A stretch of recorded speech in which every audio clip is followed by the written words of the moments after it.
때가 가까이 왔으니 인자가 주인의 손에 팔리느니라. 아멘. 우리 신도영 목사님 나오셔서 겟셋만의 기도라는 제목으로 말씀 증거해 주시겠습니다.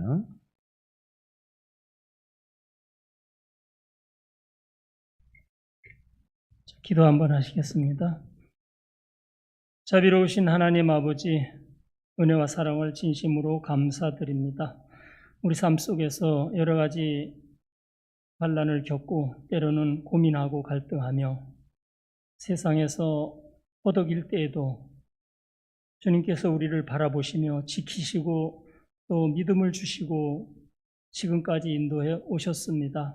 오늘 이 시간도 주님 앞에 우리가 겸손히 엎드려 싸우니 주께서 우리에게 말씀하여 주시고 이 예배를 받아 주시옵소서. 예수님의 이름으로 기도드리옵나이다. 아멘. 자, 오늘 겟세마네의 기도라는 제목으로 같이 은혜의 말씀을 받기를 원합니다. 예수님께서 이제 마지막 6월절 만찬을 지내시고 제자들을 11명의 제자들을 드리고 이제 겟세만으로 올라가시는 장면이 본문의 말씀에 나오고 있습니다. 우리가 여기 나타나는 이 겟세마네의 동산, 이 겟세마네는 감람산 서쪽에 있는 그런 지역으로서 예수님께서 평상시에도 습관적으로 이 감람산에 올라가서 이 겟세마네 쪽에 가셔서 자주 기도하셨던 장소라고 나오고 있습니다. 그리고 이 겟세마네라는 그 단어의 뜻은 기름을 짜는 틀이라고 그래요. 기름 짜는 틀. 지역명이나 이런 사물의 명칭 또한 장소를 가지고 어떤 의미를 우리에게 계속 주고 있습니다. 우리 시골에 가면은 방앗간집 뭐 이런 말도 있고 또 물레방앗골 이런 단어들도 있잖아요. 그러니까 전통적으로 내려왔던 기름 짜는 틀이 있는 곳에 이 겟세마네라는 지명에 예수님은 그곳에 수시로 가서 습관적으로 기도를 하셨습니다. 오늘 이 본문에 보면은 이 11명의 제자들과 함께 예수님이 또 밤중에 기도하러 올라가셨습니다. 우리가 기도라고 하면은 우리 신앙생활에 있어서 여러 가지 요소들이 있고 그 요소들을 실천 생활을 하고 봉사도 하고 전도도 하고 말씀도 듣고 읽고 또 여러 가지 일을 하지만은 기도라고 하는 것은 신앙생활에 있어서 상당히 중요한 부분이 아닐 수가 없습니다. 또 기도는 뭐 그렇게 돈이 드는 것도 아니고 물질이 드는 것도 아니고 마음만 있으면 할 수 있는 것인데 또 신앙생활하면서 기도만큼 어려운 것이 없는 줄 압니다. 이렇게 시간적으로 직장이나 여러 가지 일 때문에 바쁠 때는 정말 기도할 시간이 없어서 기도를 못하는데 그런 핑계가 되는데 또 시간이 나도 습관적으로 기도가 되어 있지 못하다 보면 그저 기도한다고 눈을 감고 주여 하면서 몇십 분 하고 나서는 더 기도할 것이 없는 것처럼 기도가 끊기고 어떻게 보면 기도가 하늘에 상달하려고 올라가다가 중간에서 멈춰버리는 기도를 하는 경우가 저도 보면 많이 있습니다. 기도가 상당히 쉬운 것 같으면서도 어려운 일인데 우리가 오늘 이 겟세마네의 예수님의 기도의 모습을 통해서 우리도 한번 기도하는 마음가짐을 새롭게 가져보실 수 있기를 바랍니다. 36절에 보니까 예수님께서 제자들과 함께 겟세마네라 하는 곳에 이르러서 제자들에게 이르시되 내가 저기 가서 기도할 동안 너희는 여기 앉아 있으라 이렇게 말씀을 하셨어요. 그러면서 그 여기에 8명의 제자들을 이제 베이스 캠프처럼 좀 겟세마네 입구에다가 내려놓고 그곳에서 있으라고 앉아 있으라 이렇게 말씀하시고 베드로와 요한과 야고보 세 제자를 데리시고 조금 더 올라가서 그곳에서 다시 예수님이 또 세 제자를 또 떨궈 놓습니다. 너희들이 여기에서 깨어 있으라. 그렇게 말씀하시고 예수님은 이제 누가복음 말씀으로 본다면 돌 던질 만한 거리만큼을 더 가셔서 이제 예수님이 기도하셨는 모습을 성경에 기록하고 있습니다. 자, 우리가 신앙의 공동체 생활을 하면서 우리는 여기 보면은 8명의 제자들은 제일 밑에 그냥 앉아 있으라 하시고 3명의 제자들을 데리고 가셔서는 예수님이 38절에 하는 말씀을 보니까 내 마음이 매우 고민하여 죽게 되었으니 너희는 여길 머물러 나와 함께 깨어 있으라. 좀 기도의 요청을 하고 계시는 주님의 모습을 보게 됩니다. 그러니까 예수님의 마음이 상당히 고민스럽고 또한 비통한 또 앞으로 닥칠 고난의 십자가를 염두에 두시면서 그 심정을 사랑하는 가까운 세 제자들에게 이렇게 말씀하시는 모습이 나와 있습니다. 우리가 신앙생활하면서 흔히 이제 그런 말씀들을 많이 합니다. 내가 예수님을 믿는 우리 공동체 속에서 내가 어디에 속하고 있는가? 그걸 이제 많은 분들이, 목사님들이 표현하기를 세 제자와 같은 그 가장 핵심적인 자리에서 역할을 하시는 분들이 있다. 그 다음에는 이제 12제자가 있다. 12제자. 그 다음에 더 나아가서는 예수님이 파송한 70명의 파송자들 있고, 그 다음엔 이제 마가의 다락방에서 성령을 기다리던 120명, 그리고 고린도전서에 나오는 500여 형제, 그리고 나서는 이제 숫자적으로 보다는 이제 물론 사도행전에 베드로가 말씀을 전할 때 3,000명이 하루 회개했다는 그 1,000명 단위의 사람의 숫자도 나오고, 그 다음 그 외의 사람들을 예수님께서는 허다한 무리라고 표현한 것을 보게 됩니다. 물론 이것이 신앙의 척도나 어떤 등급을 말할 수는 없지만 예수님께서 복음 사역을 하는 데 있어서 그만큼 역할에 있어서 중요한 역할을 이 세 제자 베드로, 요한, 야고보에게 맡기시고 또 그들과 함께 심정을 통하시면서 복음 사역을 이루어 가셨다는 것이죠.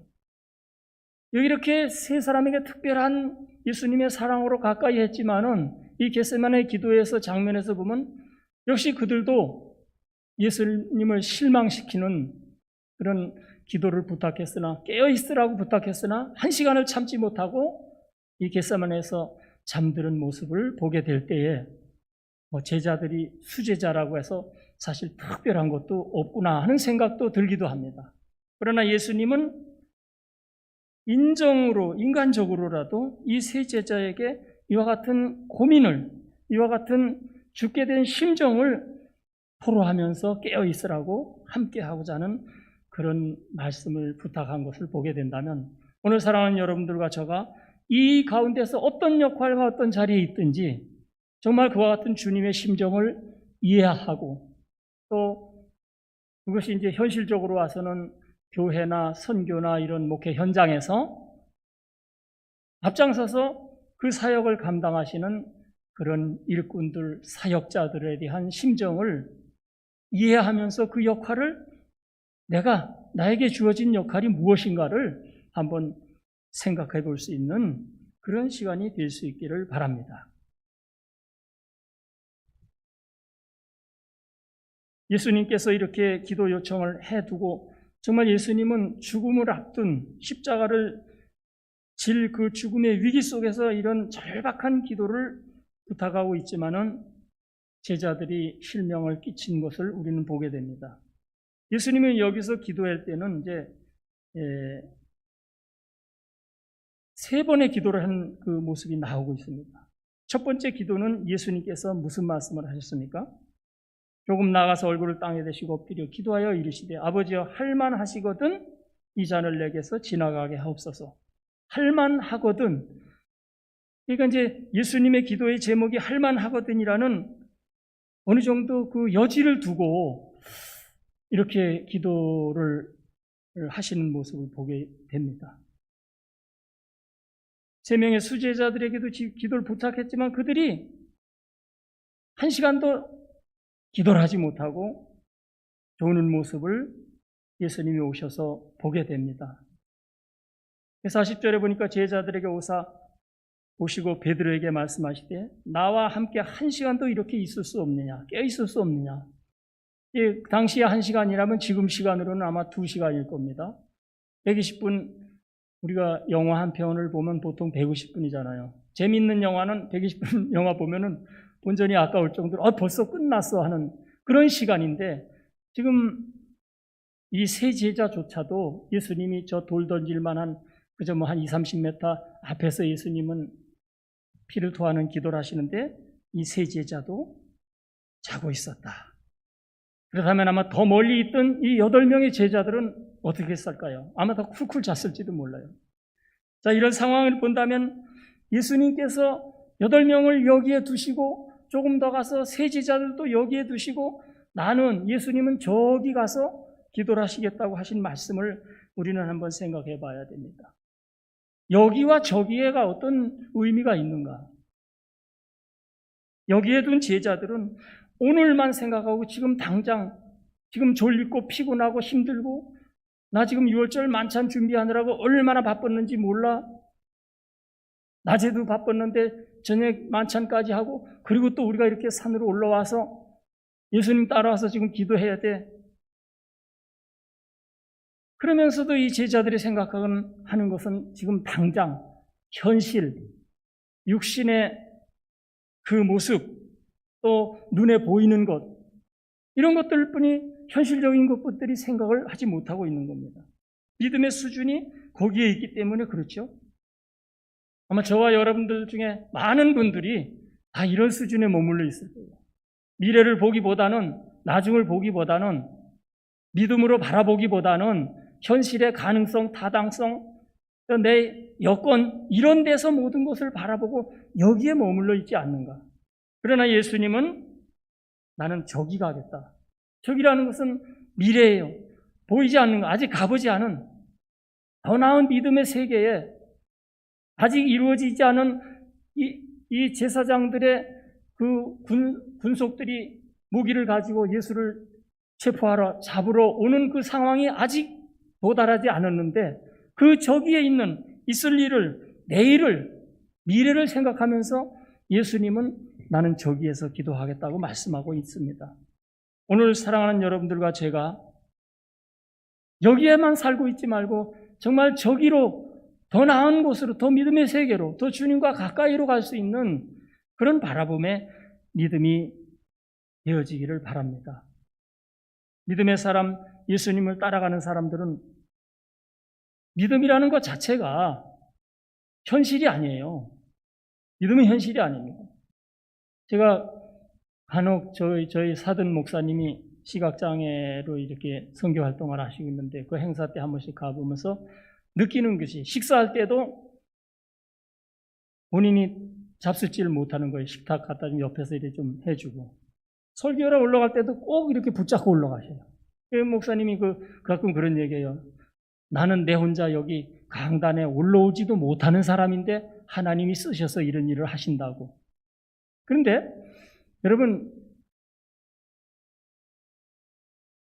시각장애 가진 목사님이 식사하실 때, 그것도 이제 옛날엔 사모님과 같이 많이 계셨는데, 정말 사모님도 몇십 년 저기서, 요새는 좀 사모님은 좀 이렇게 서울에 많이 와 계시고, 그 목사님은 이제 그냥 그 시설에서 이렇게 선교 활동 하시더라고요. 그래서 이렇게 가보면 남자 거기 이제 말하자면 거기 시설에 있는 형제 한 분이 그 목사님 이렇게 모시고 다니기도 하고 식사도 그거 갖다 드리고 하는데, 그런 음식을 먹고 갖다 이렇게 한단 말이에요. 시각장애인이 보이지 않아. 이거 잡수세요 하면은 안 보여요. 이게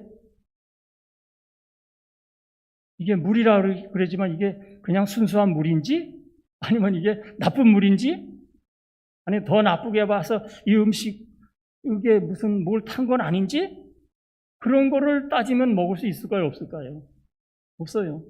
시각장애인이, 앞을 보지 못하는 사람이 그 가까운 믿음의 형제들이 갖다 주는 것을 믿음으로 먹는 거, 이게 믿음 같아요. 그러면 오늘 여러분과 제가 눈으로 본 것만, 내가 계산해서 정답이 있는 것만 믿고 그것들만 실천하는 것이 믿음이 아니라, 하나님을 바라보고 하나님의 뜻을 바라보고 옳다고 생각하는 주님의 일에 관해서, 내게 맡겨진 일들에 관해서, 아직 보지도 않았고 아직 확인도 안 됐고 아직 확실하지도 않지만 그런 일에 나의 마음과 기도와 정성을 쏟을 수 있는 그런 마음가짐이 믿음이 아닌가 이런 생각을 합니다. 그래서 히브리서 10장 1절에도 그런 말씀을 하잖아요. 믿음은 바라는 것들의 실상이요 보이지 않는 것들의 증거다. 바라는 것, 앞으로 이렇게 됐으면 하고 기대하는 것의 현실, 실상 자체이고 아직 보지 못했지만 보지 못하는 것을 본 것과 같은 그런 증거가 믿음이라고 말하고 있습니다. 사랑하는 여러분들과 저는 그냥 예수님이 여기에 머물러 있어 하는 그 여기에 머물러 있을 것인가, 아니면 주님이 바라보는, 주님이 말씀하시는 그 세계를, 영적 세계를 향하여 더 크게는 우리 앞으로 도래할 하나님의 나라, 천국을 향하여, 또 앞으로 우리가 믿음의 세계에서 주님의 영광을 나타내면서 살아가야 할 복음의 전성시대, 그런 세계를 믿음으로 바라보고 나의 삶을 살아가는 그런 저기를 바라보고 살아가는 사람이 되실 수 있기를 바랍니다. 예수님의 세 제자 믿음 좋은 베드로, 요한, 야고보도 변화산에 올라갔을 때 그 모세와 엘리야의 그 구름 가운데, 서광 가운데 나타나는 환상의 모습을 보고, 그것이 이제 천국의 모습이죠. 그걸 보고 뭐라고 그랬어요? 제자들이, 베드로가 여기가 좋사오니 여기에다 우리가 집을 짓고 그냥 주님과 함께 여기서 행복하게 사십시다. 그러나 예수님은 변화산에 여기가 목표가 아니고 저기예요. 하나님의 나라, 천국의 소망을 두고 있기 때문에 제자들 데리고 내려오셨잖아요. 41절에 보면은 예수님께서 제자들에게 오셔서 자는 것을 보시고 베드로에게 말씀하시되 너희가 나와 함께 한 시간도 이렇게 깨어 있을 수 없느냐, 이런 말씀을 하셨습니다. 예수님은 세 제자들에게도 오셔가지고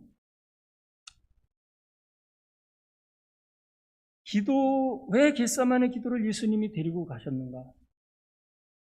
아마 제자들을 겟세마네 동산에 지금 낮에 하루 종일 복음 전파하러 다니고 전도하러 다니고 뭐 나귀 새끼 끌어다가 예수님 갖다 드리고 뭐 이렇게 하다가 또 저녁에는 6월절 잔치하고 피곤하고 고단한 그런 몸으로 예수님이 겟세마네 동산에 기도하러 혼자 평소에 가셨는데, 오늘 제자들을 다 데리고 가실 때 이 제자들과 함께 기도하길 원하셨지만 예수님은 이 제자들이 따라가봤자 또 꾸벅꾸벅 졸고 또 엎드려서 잘 것이다라는 사실을 알았을 것입니다. 그럼에도 불구하고 제자들을 데려가서 예수님이 하신 말씀은 시험에 들지 않게 기도하라는 말씀을 주셨습니다. 기도라는 것은 우리가 시험에 들지 않기 위해서 주님께서는 우리에게 늘 기도를 부탁하십니다. 오늘 저와 여러분은 기도를 언제 많이 하고 언제 잘 안 하지요? 평안하고 안전하고 그냥 큰일 없을 때는 기도를 좀 소홀히 하잖아요. 그리고 뭔 일이 생기면은 그때 가서 이제 뭐 또 특별 기도도 한다고 기도 좀 해야 되겠어 하고 금식도 한번 하고 그렇게 하잖아요. 그러나 예수님이 바라시는 것은 시험에 들지 않게 하기 위해서 평상시에 기도를 하라고 말씀하고 있습니다. 마태복음 6장 13절에서 예수님께서 주님의 가르치신 기도문을 말씀하실 때에도 거기서 우리를 시험에 들게 하지 마옵시고 시험에 들지 않게 하기 위해서 기도하라는 기도문을, 주기도문을 통해서 우리에게 가르쳐주고 계시는 것입니다. 예수님이 이 겟세마네 동산에 제자들과 함께 와서 기도할 때도 예수님이 제자들에게 하신 말씀이 그거예요. 41절에 보면 시험에 들지 않게 깨어 기도하라.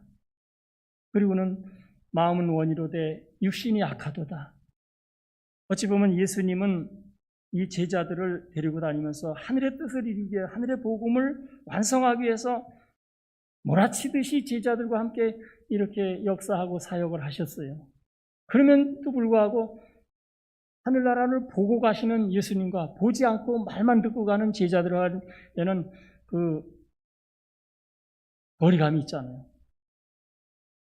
그럼에도 불구하고 예수님께서는 제자들이 그 어떤 영적 수준에 올라오기를 바라서 그와 같이 환난과 고난과 시험이 이르지 않도록 기도하라고 늘 말씀하신 줄 압니다.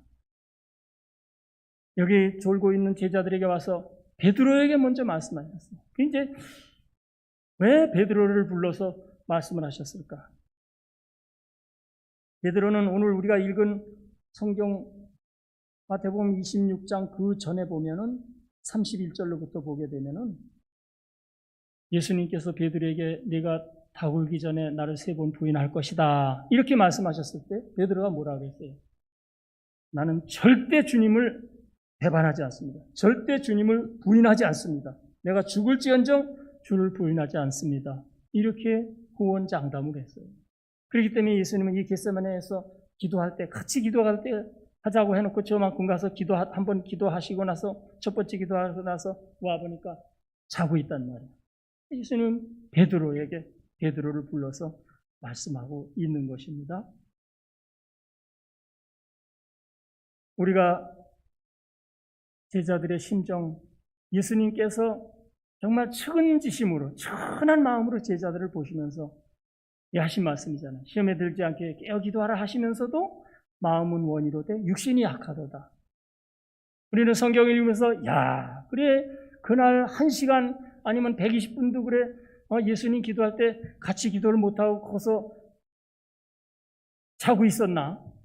제자들을 이렇게 과소평가할 때도 있을 것입니다. 그러나 아마 상황을 생각해 보세요. 우리 현실과 매일같이 베세다 들녘으로 어디로 가서 수천 명이 따라다니고 거기에 다 준비하고 집회하고 예수님 가시면 또 따라가고 모든 그런 대형 집회를 하면서 수많은 군중들 속에서 제자들이 따라다니는 게 얼마나 피곤하겠어요. 그 대표적으로 그 마태복음에 보면 그런 말씀이 있잖아요. 예수님의 제자들이 길을 가다가 너무 배가 고프니까 밀밭에서 미리 사고 훑어서 먹었단 말이에요. 그 심정 이해하세요? 지금으로 생각하면 그 위대하신 구세주 예수님의 12제자 그 중에 3제자 중에 한 사람이 그래 길 가다가 이렇게 남의 밀을 흩어서 얼른 한 숟갈 더 먹었을까? 그 원래 높은 분들의 그 밑에 있는 사람들은 얼마나 고단한지 모르는 겁니다. 예수님은 그 제자들의 조는 것도 이해하는 거예요. 여기 와서 겟세마네에서 너희들이 안 졸면서 나랑 똑같이 기도할 걸 기대하시고 데려온 것도 아닙니다. 예수님은 이 겟세마네의 경험을 통해서 이들이 철저하게 실패를 하고 기도에 실패를 하고 졸고 자고 이런 그 다음에 완전한 패배, 실패, 망한 상태에서 다시 성령의 역사를 통해서 성령을 받고 순교자로 나아갈 수 있는 그런 모티브를 주시기 위해서, 경험하기 위해서 예수님은 이 제자들을 데리고 오신 줄로 믿습니다. 오늘 여러분 기도를 하려고 하면 사탄의 방해가 얼마나 심한지 모릅니다. 이 제자들도 물론 피곤한 것도 있었겠지만 예수님을 십자가에 못 박으려 하고는 그런 다른 유다의 배신과 그 영적으로 사탄이 지금 겟세마네에 쫙 내려와 있는 거예요. 물론 천사들도 와 있겠죠. 그러니까 그 사탄의 그 영에 짓눌려 가지고 제자들이 잘 수밖에 없어요. 거기서. 쓰러질 수밖에 없어요. 오늘 우리가 교회도 이제 간혹 보면 처음 오신 분들이나 이런 많은 성도분들 중에서 그런 얘기 하지요. 또 목사님들은 여기서 설교하다가 눈으로 보면 알죠. 교회 왔다 찬송 딱 부르고 이제 목사님 설교 딱 시작하면 눈을 딱 감고 주무신 분들이 많아요. 그래서 이제 설교 딱 끝나면 사탄이가 귀신같이 알고 잠을 딱 깨워줘요. 또 광고 듣고 절을 하고 그런 것도 영적으로 보면은 그런 잠이 오는 현상도 물론 피곤도 있겠지만은 영적으로 보면 그런 사탄이들이 우리를 영적으로 깨어있지 못하고 졸려올 때는 물론 속담에도 있지만 이 세상에서 가장 무거운 것이 무엇이냐? 눈꺼풀이다. 그래서 저도 고등학교 졸업 맞고 서울에 와서 이렇게 기도원에 가 있고 막 이렇게 할 때 얼마나 졸려온지 안 졸으려고 친구들하고 진짜 그 요지를 꺾어가지고 요따 이렇게 눈꺼풀을 받쳐보기도 하고 그리고 또 저 기도하다가 이렇게 뭐 탁자위에서 기도하다가 물로 떨어지기도 하고 그랬는데 그게 뭐냐? 지금 가만히 생각하면 그때는 더 젊었잖아요. 생각이 여기에 머물러 있기 때문에 저기를 못 보니까 영적 세계를 더 못 보니까 앞으로 우리 앞에 닥칠 일들에 대해서 이걸 모르니까 잠이 오는 거예요. 피곤에 따라서 육체에 따라서 잠이 올 수밖에 없는 거예요. 예수님이 그 제자들을 데리고 오고 그 중에서도 이 베드로, 요한, 야고보 세 제자를 돌 던질 만한 그런 가까운 장소에까지 데리고 오셔서 실패를 맛보게 하신 이유는 뭘까? 마가복음 10장 37절로 39절에 보면은 이 세베대의 아들 야고보와 요한이 주님의 나라가 임하실 때 나는 하나는 왼편에 하나는 오른편에 앉게 해 주소서 이렇게 부탁을 했잖아요. 예수님 앞에. 그때 예수님 뭐라 그랬어요? 그래? 소원이 그거야? 그건 나한테 달려있는 게 아니야. 너희들이 내가 마시는 잔을 너희가 마실 수 있으면 마시면 너희들도 자동적으로 내 좌편 우편에 앉을 수 있다. 이렇게 말씀했어요. 베드로는 3번 부인하려고 하는 주님 말씀할 때 죽을지언정 부인하지 않겠다. 그러니까 이 세 사람들은 다 다른 제자와 달리 죽음을 결심한 사람들이에요. 죽음을 결심한 사람들이에요. 예수님 앞에서. 과연 결심한 죽음이 인간적으로 열심으로, 내 힘으로, 내 노력으로, 내 의지로 한 결심이 죽음 앞에서 살아남을 수 있는가? 어떻게 보면 주님은 그러한 체험을 이 제자들에게 시키기 위해서 나왔는데 어떻습니까? 이 제자들은 철저히 무너지고 말았습니다. 이 겟세마네에서 무참히 깨어졌습니다. 하나님 없이 내 힘으로 내 노력으로 아무것도 할 수 없다는 그 사실을 한 시간도 내가 깨어 있을 수 없다는 사실을 경험하게 되는 것입니다. 오늘 저와 여러분들이 일상을 살면서 신앙생활하면서 이 모든 순간순간이 어떻게 보면 아주 쉽게 온 것 같지만은 그 쉬움 뒤에는 예수님의 십자가의 희생의 빽이 그 피의 보혈의 능력이 작용하고 있다는 것을 믿으실 수 있기를 바랍니다. 겟세마네는 기름을 짜는 틀이라는 의미를 가지고 있는데 이 예수님도 겟세마네의 기도는 이 기름틀에다 자기를 짜는 듯한 그런 절박한 희생의 죽음을 저울질하는 기도를 하셨고 또 제자들도 이 자리에서 완전히 깨어져서 나는 이제 끝났다. 나는 이제 진짜 예수님 앞에 얼굴도 못 들어. 망했어. 이렇게 됐을 때 실망하고 포기 상황이 왔을 때 오히려 주님은 그들을 위로하면서 마음의 소원이 이루되 육신이 약하도다. 하나님께서 힘 주시면 새로운 시작을 할 수 있다는 기회를 마련해 주시는 것입니다. 우리가 무슨 일을 할 때, 믿음 생활을 할 때, 여러 가지 우리 주변의 일들을 세상과 같은 일을 겪을 때 그러한 믿음을 한번 가져보시고 그러한 기도, 겟세마네의 기도를 체험하실 수 있기를 바랍니다. 내가 망한 것 같아도 내가 다 실패한 것 같아도 주님은 다시 불러서 우리에게 기회를 주시고 우리에게 더 큰 영역을 베풀어 주신다는 예수님의 3번의 기도는 39절과 42절과 44절에 나옵니다. 첫 번째 기도가 할만하시거든 할 수 있으면 오늘 초저녁에 6월절 만찬을 먹으면서 내가 포도주로 다 따라주면서 이걸 내 피라고 줬는데 나는 이제 십자가를 지고 예수님이 십자가의 죽음을 죽어야 하는데 이러한 일을 그게 의식으로 상징으로 했을 때는 그냥 엄숙한 의식이지만 이것이 현실로 닥칠 때는 쉽지 않은 일이죠. 그래서 예수님은 할만하시거든 이라는 기도를 하면서 그 고난의 순간을 주님 앞에 기도로 맞습니다. 마가복음에서는 이 마가복음 14장 36절에서는 이 예수님의 이 기도를 할 때 하나님을 부를 때 아빠 아버지라고 이렇게 표현하고 있습니다. 아바 아버지, 아빠 아버지요.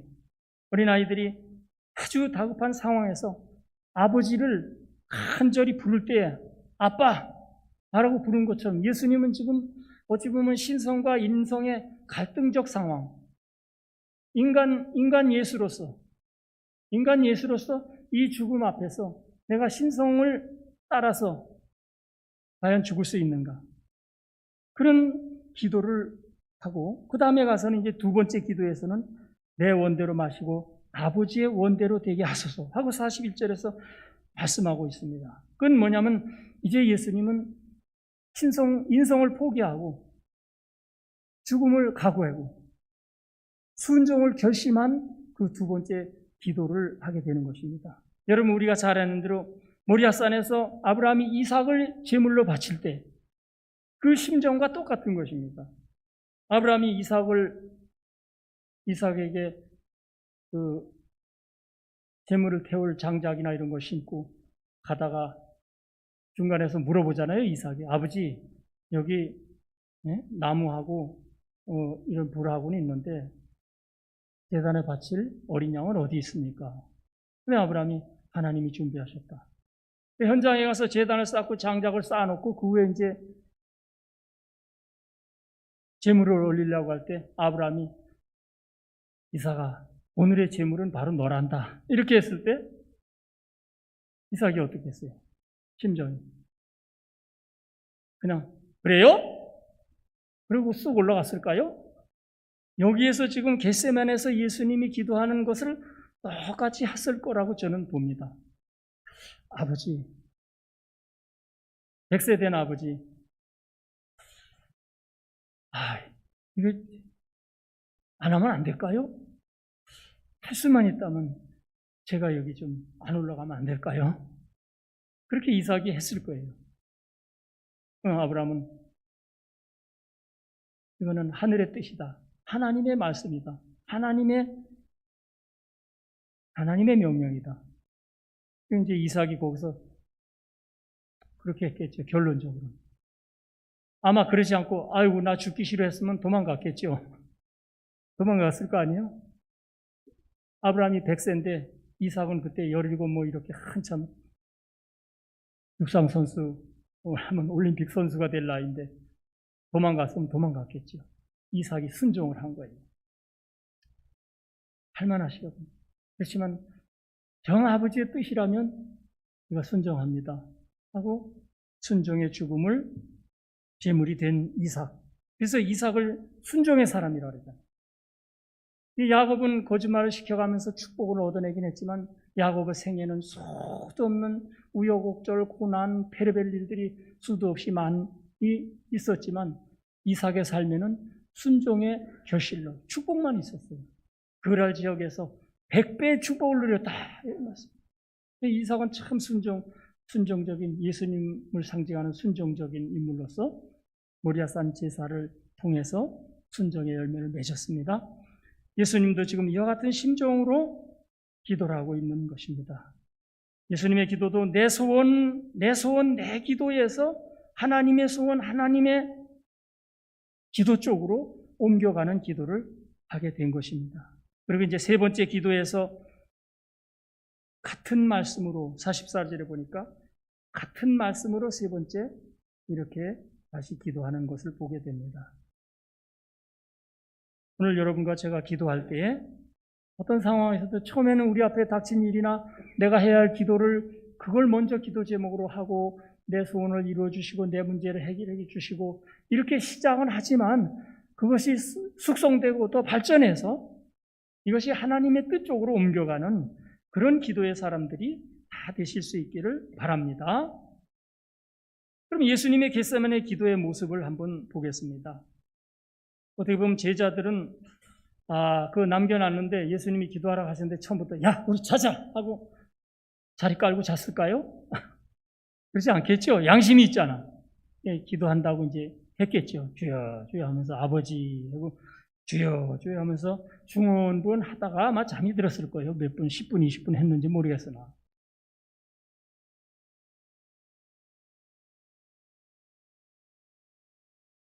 그러나 생각해봐요. 한밤중에 피곤한데 뭐 이렇게 가서 기도하라고는 했지. 시험에 들기에 막연하게 시험에 들지 말게 기도하라. 차라리 예수님께서 야 베드로야 그럼 한 12시쯤 되면 틀림없이 이 유다 이놈이 군사들을 끌고 날 잡으러 올 건데 너네들 기도하면서 잘 지켜.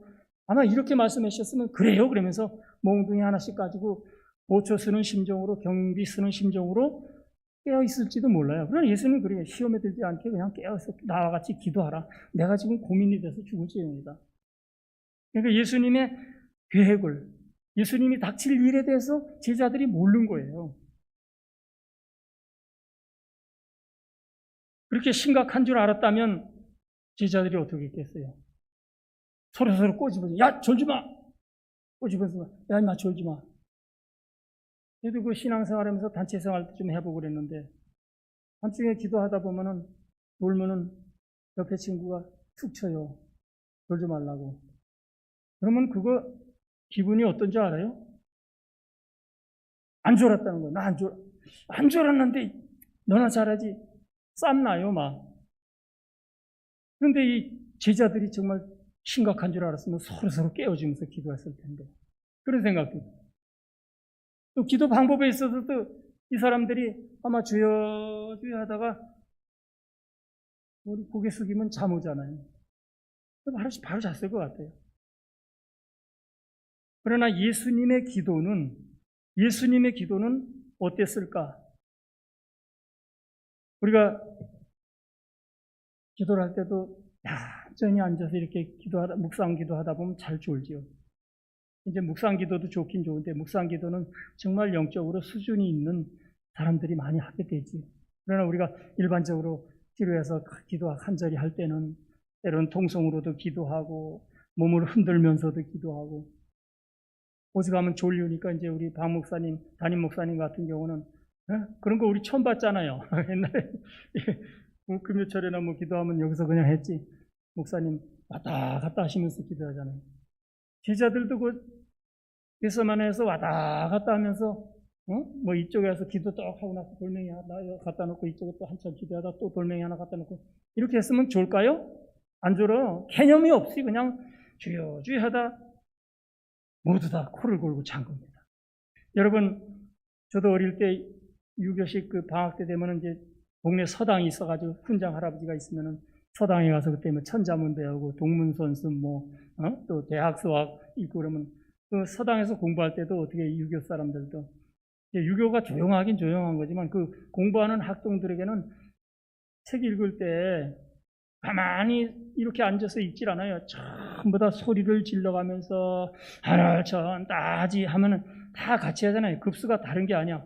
저기 어린애는 하늘천 따지 천자문 외우고 조금 몇 달 된 애는 뭐 동문서서 외우고 또 한 5, 6개월 되는 대학 수학 읽고 그러면 서로가 자기 책 읽으면서 몸을 흔들면서 계속 소리내서 1시간이고 막 책을 읽고 그런단 말이야. 그러니까 어디 이것도 영상에 보니까 유대인들이 기도할 때 어떻게 하는지 아세요? 유대인들 기도하고 찬양할 때 보니까 어깨동무라고 그 무슨 그거 운동회 연고전 할 때 응원하듯이 찬양을 이렇게 하더라고. 막 이렇게 하고 뭐 펄쩍펄쩍 뛰면서 하고 뭐 그걸 그대로 하라는 건 아니지만 그런 모습들이 있는데 우리 한국 교회 우리 성도들도 20, 30년 전만 해도 기도원이고 어디고 가면 통성으로 기도하고 막 열심히 기도하고 또 어떤 분들은 밖에 나가서 소나무 흔들면서 기도하고 이런 그 기도에 열심히 그냥 정신과 마음속에만 있는 것이 아니라 육체에도 몸에도 몸 기도도 그렇게 해왔잖아요. 그렇게 했으면 졸릴 일이 없겠죠. 그럼 예수님은 어떻게 했느냐? 예수님의 기도는 누가복음 22장 44절에 보니까 땀이 피가 되도록 기도하셨다. 땀이 피가 되도록. 여러분 이스라엘도 낮에는 덥지만 밤에는 추워요. 밤에 기도하는데 땀이 났다? 그러면 예수님이 조용히 앉아서 아버지 이렇게 기도했는데 땀이 나고 그 땀이 피가 됐을까요? 아마 온몸을 흔들면서 하셨을 수도 있고 온몸을 저 기름틀에서 쥐어 짜듯이 하셨으니까 예수님이 땀이 나지 그 추운 밤에. 그리고 그 땀이 변하여 땅에 떨어질 땐 피처럼 되었다. 겟세마네 동산의 기도가 기름틀에서 짜는 것과 같은 기도를 예수님이 하신 겁니다. 그뿐만 아니라 히브리서 5장 7절을 한번 보겠습니다. 히브리서 5장 7절 한번 읽어보길 원합니다. 357페이지, 358페이지인데 히브리서 5장 7절 말씀 한번 읽어보실 수 있기 바랍니다. 357페이지. 그는 육체에 계실 때에 자기를 죽음에서 능히 구원하실 이에게 심한 통곡과 눈물로 간구와 소원을 올렸고 그의 경건하심으로 말미암아 들으심을 얻었느니라. 이것이 겟세마네 기도요. 심한 통곡을 하시면서 눈물로 기도를 하셨다고 말씀하고 있습니다. 우리가 주일날 요새 말씀을 듣는 사무엘상에서도 한나의 기도가 처음에 어떻게 했어요? 사무엘상 1장 10절에 보면 한나가 마음이 괴로워서 통곡을 하면서 소리 질러서 기도하다가 이제 나중에 진이 빠지니까 중얼중얼 하고서 소리는 잘 안 들고 입만 중얼거리니까 이제 엘리 제사장이 저 뭐야 저게 기도하는 소리도 아니고 저건 중얼중얼 하는데 입이 움직이는 거 보니까 포도주에 취했나? 이렇게. 오늘 저와 여러분이 정말 기도할 때에 이와 같은 예수님의 겟세마네 기도의 모습을 생각해 보실 수 있기 바랍니다. 제자들이 3년 동안 예수님을 따라다니면서 온갖 기적을 체험하고 축복을 누리고 은혜를 받았지만 이 겟세마네 동산에서 자기들이 한계를 깨달은 겁니다. 오직 주님과 함께하지 않으면, 주님이 도와주시지 않으면 우리는 아무것도 할 수 없다는 그런 깨달음을 얻고 실패를 맛봤습니다. 오늘 예수님께서는 이 겟세마네 동산을 통해 기도를 통해서 본인뿐만 아니라 당신뿐만 아니라 제자들에게도 새로 태어나는 그런 결정적인 순간을 경험하게 해주셨습니다. 여러분과 저도 이 겟세마네 기도를 생각하면서 우리 삶 속에서도 나의 겟세마네 기도, 나의 겟세마네 동산은 어디인가 이것을 한번 찾고 이런 경험을 가질 수 있는 그런 복된 사람들이 되시기를 축복합니다. 하나님 아버지 감사합니다. 이 어려운 시절에도 주님께서 우리 귀한 자녀들을 사랑하셔서 주님의 전으로 불러주시고 믿음을 지키려고 온갖 노력을 다하고 기도합니다. 우리가 시험에 들지 않게 주님이 지켜주시옵소서. 주님의 겟세마네 기도를 우리가 흉내낼 수 없지만 우리의 부족함을 주님 앞에 고백합니다.